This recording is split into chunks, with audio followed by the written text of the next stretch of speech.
πολύ δουλειά. Πιστεύω πως είναι για να μας δίνει όθηση όταν κολυμπάμε. Φέκι. Ψαροντέφωγο, τα μπέρδεψα. Μήπως είναι γεμάτο αέρα και όταν μπαίνουν οι ήττες μέσα το ρουφάνε. Χερούλι. Και αυτό. Για να εισπίξετε έτσι όταν ήρθες. Είναι αυτό που ανοίγει να βλέπουμε το να βάζουμε φωτογραφίες.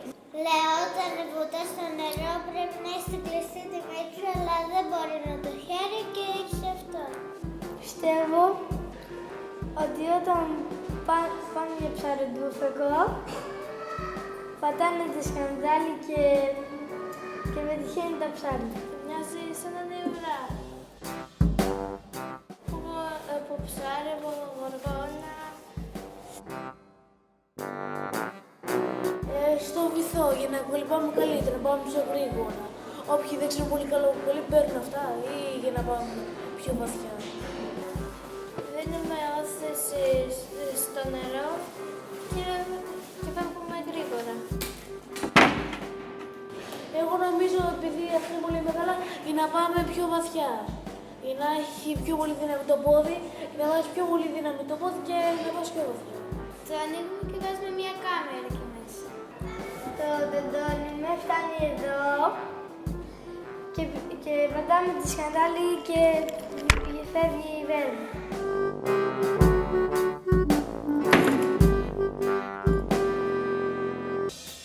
Και πατάμε ένα κουμπί και βάζουμε φωτογραφία από εδώ.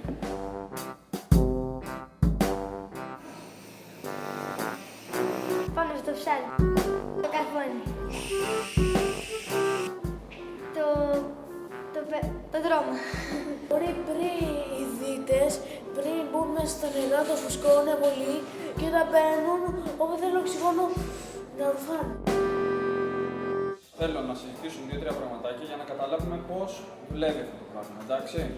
Και φυσικά γιατί το χρησιμοποιούμε, εντάξει. Καθώς καταδιόμαστε, η πίεση τι κάνει? Μπαίνουμε στα αυτιά.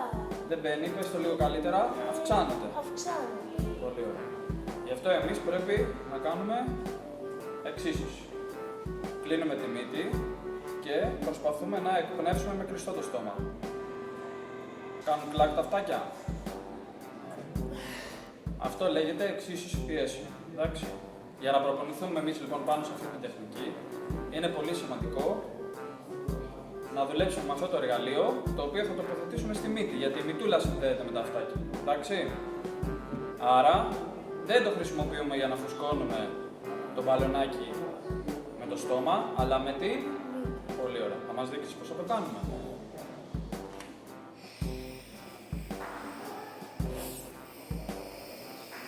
Άλλη μία.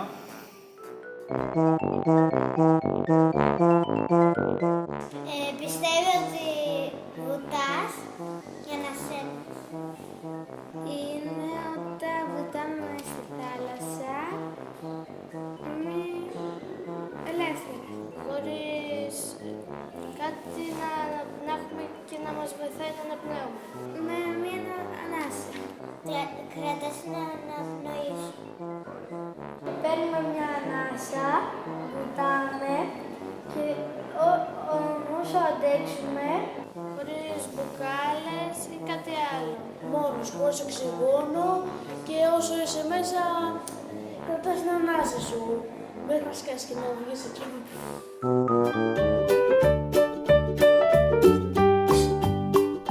Πόσο πολύ? 1 λεπτό. Περίπου 1 ώρα. 1 λεπτό και λίγο πιο πάνω. 1 λεπτό. 2 με 3 δευτερόλεπτα. 2 λεπτά. 3 λεπτά. Εξαρτάται πόσο σκληρή δουλειά έχει κάνει για να μπορεί να αναπνεύσει.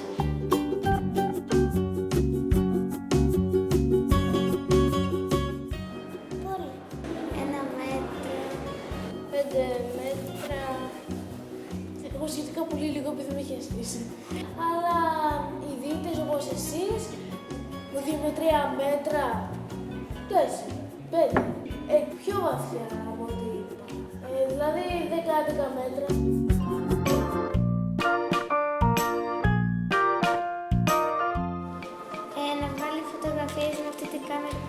πριν. Μπορείς να μην καταπιείς νερό και να μην πνιγείς. Να κολυμπήσει. Να δεις τα ψάρια, το βυθό, να τα πιάσει και να τα φάει. Να κολυμπήσει, να βρει καινούργια πράγματα, ναυάγια, πέτρες, βότσερα, να βγάλει φωτογραφίες που του αρέσουνε. Μπορούμε να βάζουμε φωτογραφίες, τα καράβια που βυθίζονται, να σκοτώσουμε ψάρια με το ψαρομπούφεκο. Πιάνει ψάρια για να φάει, το πιο βασικό. Να κολυμπήσει και να πάει βαθιά. Πάει βαθιά.